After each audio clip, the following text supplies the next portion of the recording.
तो भाई लोग वेलकम टू पार्ट 3 ऑफ फ्योका मांगा सीरीज। एंड आई नो मैं थोड़ा सा लेट हूँ। वेल यार, तुमने लास्ट पार्ट ही नहीं देखा था, इसलिए मैं थोड़ा सा दूसरी सीरीज में कूद गया। लेकिन now I am back with our arc 3, our legendary volume arc.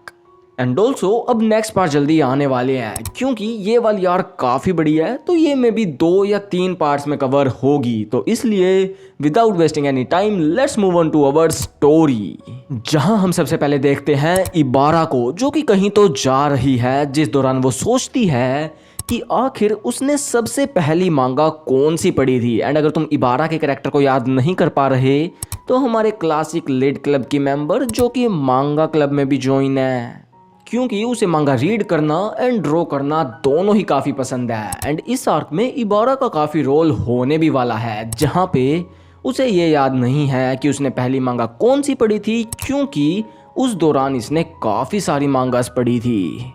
Although इसे ये याद है कि इसने फर्स्ट टाइम मांगा अपनी आंट के घर पे पढ़ी थी। एंड तभी इसे इतने मज़े आए कि ये डेली अपना एलिमेंट्री स्कूल ख़त्म होने के बाद अपनी आंट के घर पे पहुंच जाती थी एंड उनकी लाइब्रेरी में घंटों तक अकेले बैठी मांगा पढ़ती रहती थी। बट एक दिन कुछ अलग होता है, क्योंकि इस दिन इबारा की आंट उसे स्नैक्स के लिए इनवाइट करती है, जो कि काफ़ी रेयरली हुआ करता था। जिस दौरान इबारा की आंट बोलती है कि बुक्स आर स्ट्रेंज, क्योंकि कोई भी उन्हें लिख सकता है। एंड इबारा को ये नहीं पता था कि उसकी आंट ने ये किस कंटेक्स्ट में बोला है, लेकिन स्टिल इबारा को यहाँ पे क्लिक हो जाता है कि डैट मीन्स वो भी ड्रॉ कर सकती है, जिसके बाद से हमारी इबारा भी मांगा ड्रॉ करना स्टार्ट कर देती है। And she was quite convinced, क्योंकि उसे स्कूल में ड्राइंग के लिए A+ ग्रेड मिला था। लेकिन जैसे ही उसने अपनी मांगा की आर्ट देखी, उसे वो इतनी बुरी लगी कि शी लिटरली क्राइड।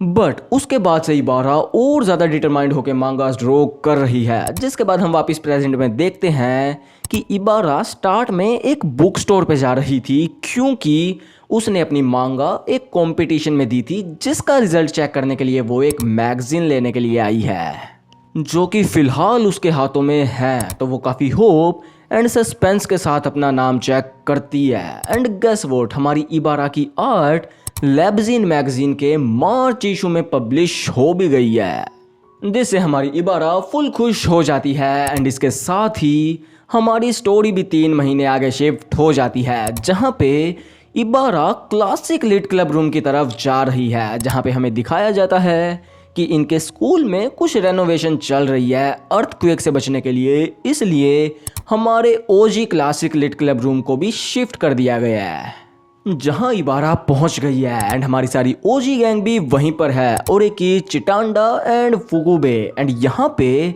चिटांडा इबारा को 4 साल पुराने एक बुक रिपोर्ट कंटेस्ट का रिजल्ट दिखा दिया है।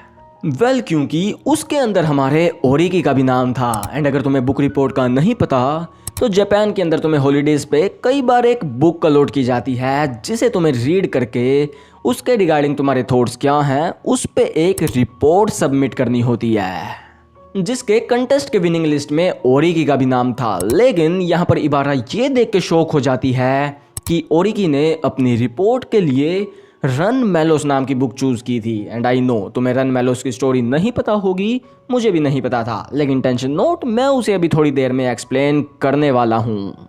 अभी के लिए इबारा को कंफ्यूजन में देके फुकुबे बोलता है, ऑब्वियसली ओरेकी ने स्टोरी ऑफ फ्रेंडशिप जैसी बुक को अपने आप तो नहीं चुना होगा, उसे वो किसी ने असाइन की होगी समर हॉलीडेज के होमवर्क के लिए। तो इबारा बोलती है, अगर ऐसा है तो मुझे ऐसा कुछ याद क्यों नहीं है कि हमें फर्स्ट ईयर में रन मेलोस बुक के ऊपर रिपोर्ट लिखनी थी। वेल, क्योंकि इबारा और ओरेकी मिडिल स्कूल में सेम ही क्लास में थे। वेल, तो यहाँ पर ओरेकी सबकी कन्फ्यूजन को दूर कर देता है कि भाई टेंशन नोट, मैंने ही वो बुक चूज करी थी क्योंकि वो लाइब्रेरी में रिकमेंडेड थी, एंड सेकंड एंड मेनली क्योंकि वो सबसे छोटी थी। डैट इज सो लाइक ओरेकी, इसलिए सब लोग इस चीज़ को बाय कर लेते हैं। एंड ऑल्सो फुकुबे और चिटांडा इस रिपोर्ट की फुल ऑन तारीफ करने लग जाते हैं, इसलिए इबारा भी इस रिपोर्ट को पढ़ने के लिए ईगर हो जाती है। तो वो यहाँ पे ओरेकी की परमिशन के साथ इस बुक रिपोर्ट को पढ़ना स्टार्ट कर देती है। तो अब हम देखने वाले हैं ओरिकी की रिपोर्ट, जिसके साथ ही हम देखेंगे रन मेलोस की कहानी। तो इसलिए अब थोड़ा सा ध्यान देना, क्योंकि मैं इस कहानी की हर छोटी सी डिटेल नहीं समझाने वाला, क्योंकि यार हम कवर कर रहे हैं ह्योका, इसलिए रन मेलोस के डॉट्स तुम खुद कनेक्ट करना।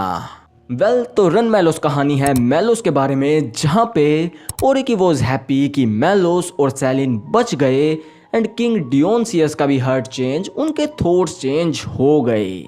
एंड ये सब कैसे हुआ? तो बेसिकली इस स्टोरी के अंदर मेलोस को अपने विलेज से रॉयल कासल तक जाना था, जो कि लगभग 40 किलोमीटर की दूरी है, जिसको कवर करने में पैदल 10 घंटे लग जाते हैं। लेकिन मेलोस को वो दूरी शाम तक कवर करनी थी, जिस दूरी को उसे फुल स्पीड में भाग के कवर करना पड़ा, जिसके मेनली 2 रीजंस हैं। पहला तो जो पुल उसे यूज करना था नदी पार करने के लिए, वो टूटा हुआ था। And second and main reason कि उसके ऊपर गुंडों ने हमला कर दिया था, जिन्हें हमारा लोंडा पेल तो देता है, लेकिन उस दौरान वो खुद बेहोश हो जाता है एग्जॉस्ट होके।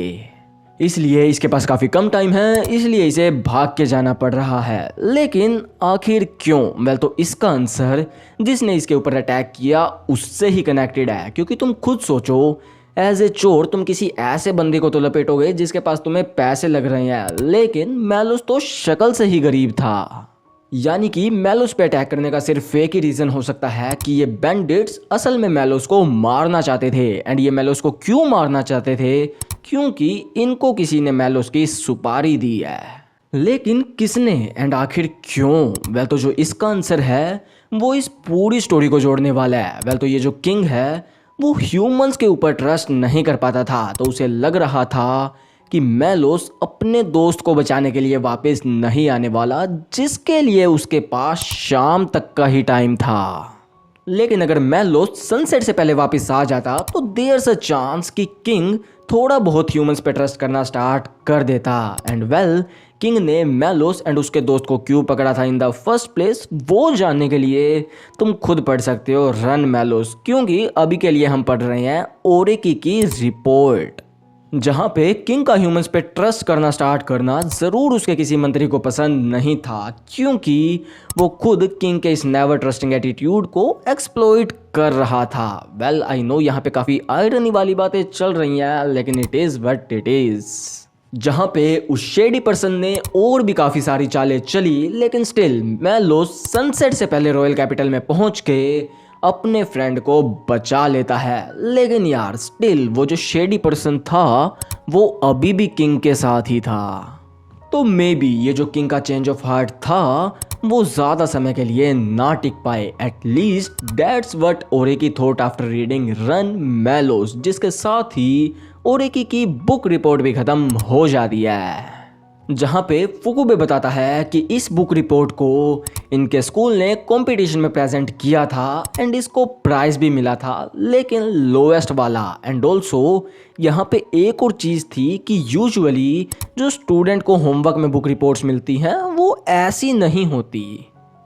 तो ऐसी रिपोर्ट को कंपटीशन में भेजना काफ़ी वियर्ड था, लेकिन तब इन्हें याद आता है कि इस रिपोर्ट को कंपटीशन में भेजा था इनके होमरूम टीचर हानाशिमा सेंसे ने, जो कि खुद ही काफ़ी वियर्ड थे, जो चीज़ हमें कुछ ओल्ड जापानीज टेक्स्ट दिखा के प्रूव की गई है। तो अगर देखा जाए तो उनके लिए ओरिकी की रिपोर्ट कंपटीशन के लिए चूज़ करना इतना वियर्ड नहीं है। जिसके बाद हम देखते हैं कि इबारा यहाँ पे ओरिकी से बोलती है कि आखिर तुम्हारी रिपोर्ट इतनी बड़ी क्यों है?